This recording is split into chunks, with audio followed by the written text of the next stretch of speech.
Sahabat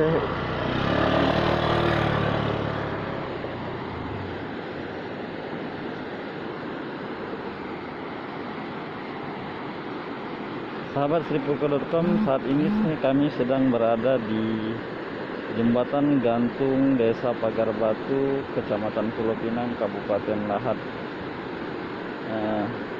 Ini merupakan salah satu jembatan terpanjang di Kabupaten Lahat dan Sumatera Selatan, yang panjangannya sekitar 360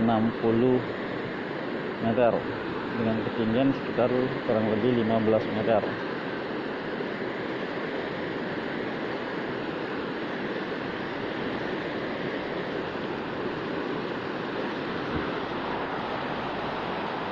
Di bawah jembatan tanpa aliran Sungai Lematang, sementara di seberang jalan itu merupakan Desa Pagar Batu,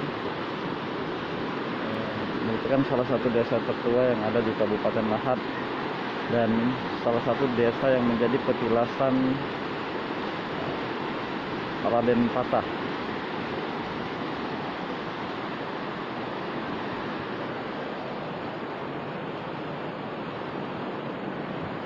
Jembatan ini selain menjadi akses utama bagi warga desa di Pagar Batu ini, juga menjadi salah satu ikon di Kabupaten Lahat karena memang jembatan ini cukup panjang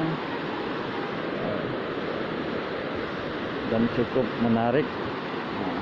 Itu jembatan ini kerap menjadi salah satu spot atau objek bagi warga atau wisata untuk berfoto, karena memang selain panjang juga mempunyai keindahan tersendiri karena didukung oleh arus Sungai Lematang dan panorama alam yang ada di sekitar jembatan.